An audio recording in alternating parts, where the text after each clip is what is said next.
Hello guys, I'm ATP and welcome back to another episode of our testing indicator series. Today we'll explore one of the most iconic trading signals in history, the Golden Cross. This strategy has been widely used by traders and investors for decades, but it is still effective in today's markets. In this video we'll find out. We'll explore how to use the Golden Cross effectively and the best way to set your stop losses and take profits. I will also backtest it on more than 1000 trades across different time frames and assets to see how it performs. Does this classic signal live up to the hype or it is overrated? Let's find out.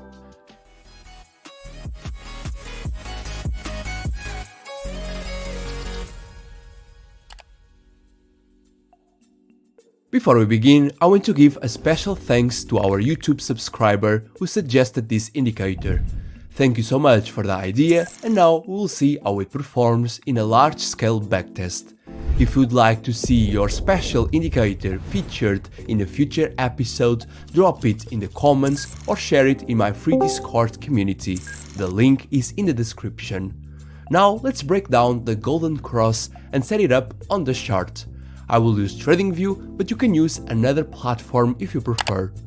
To set this up, click on Indicators, search for Moving Average and add two of them to your charts. For the first, set the length to 50 and the color to blue. And for the second, set the length to 200 and the color to a golden yellow. And why two moving averages? Because the Golden Cross is a simple yet powerful concept that involves two simple moving averages. When the 50 SMA crosses above the 200, it is called a Golden Cross, indicating that the price might be entering a long-term uptrend. Conversely, if the SMA crosses below the 200, we get a death cross, meaning a short signal. Now that we understand how the indicator works, it's time to backtest it. We'll define three key components for this: the technical system, the risk management rules, and the testing conditions. This time, the technical system will just include using two simple moving averages.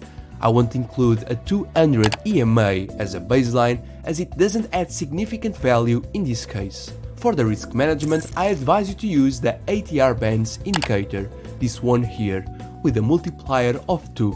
A special indicator that places the stop losses on your charts according to the market's volatility. Unlike traditional methods that rely on fixed percentage stops, the ATR bands adjust dynamically, ensuring that your trades account for changing market conditions. The lower band is used to set the stop losses for long positions, like in this trade, and the upper band is used to set the stop losses for short positions. Then, for the take profits, I will close 50% of the trade once the 1-to-1 level is reached and place my stop loss on the entry point. Then, I will stay on the trade until an opposite signal appears, like in this trade. This step ensures that profits are locked early while still leaving room for the trade to profit from larger moves, a key principle for long-term profitability. And as you can see, with this method I will probably be able to get trades with a high risk-reward ratio. As for the testing conditions, we'll backtest the Golden Cross on 4 different time frames: on the 5-minute for scalping, 30 minutes for day trading, 1 hour for swing trading, and daily time frame for position trading, using data since January 2023 until January 2025 across a diverse asset portfolio, including Bitcoin, Euro USD, gold, the S&P 500 index, and the Apple stock. And now, with everything set, let's dive into the backtesting process. Manually backtesting thousands of trades is time-consuming, but thanks to my indicators testing bot, I can automate the process and get precise results. This tool automates the process, logging each trade's entry, stop loss, and exit point with precision. With over 200 active users, this bot has consistently helped traders refine their strategies more efficiently than traditional backtesting methods. For example, our users managed to cut their testing time in 95% while increasing strategy accuracy. To learn more, visit algotradepro.com, where you will find a complete guide and other trading tools. And so, I will download all the trades the bot executes, which I will use to create my trading journals with all the information about this strategy. I will see you in a moment. After analyzing around 1,500 trades, the results were quite surprising. However, perhaps not in the way we initially expected. Starting with a 5-minute time frame, we can see that despite a 43% profit over this period, the results were quite inconsistent. The win rate of 52% combined with an average risk-to-reward ratio close to 1 is rather weak, and the strategy showed a maximum drawdown of 77%, which is extremely high. Looking at the results for individual assets, the S&P 500 was the best performer, but yet it didn't deliver exceptional results. It's important to note that the golden cross is typically used for higher time frames, and so let's move on to the next one, the 30 minutes time frame. The results here were very similar to the 5-minute time frame, but the strategy actually became unprofitable, showing an 11% loss. The other metrics were also quite similar to the 5-minute results, but this time Apple emerged as the top performer.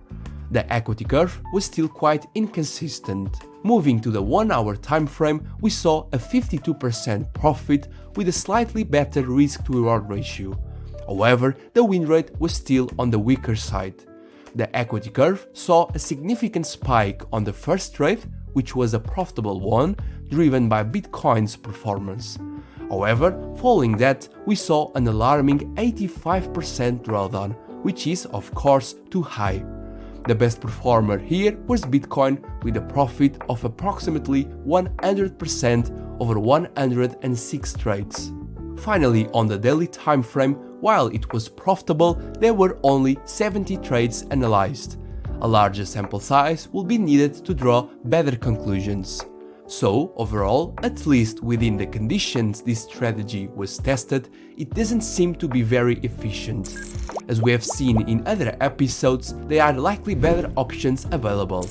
Of course, it's possible that the golden cross could perform better for long-term investments, especially on weekly or even monthly timeframes, and for assets that tend to have stronger growth trends, such as large cap stocks, ETFs, gold, or even oil. Also, as I always say, it's important to note that these results are based on the specific conditions and settings I used for this test. In this series, my objective is to test different indicators to discover which one gives us the highest probability of success. After evaluating the golden cross alongside other indicators in this series, I have decided to place it in this position on our ranking table.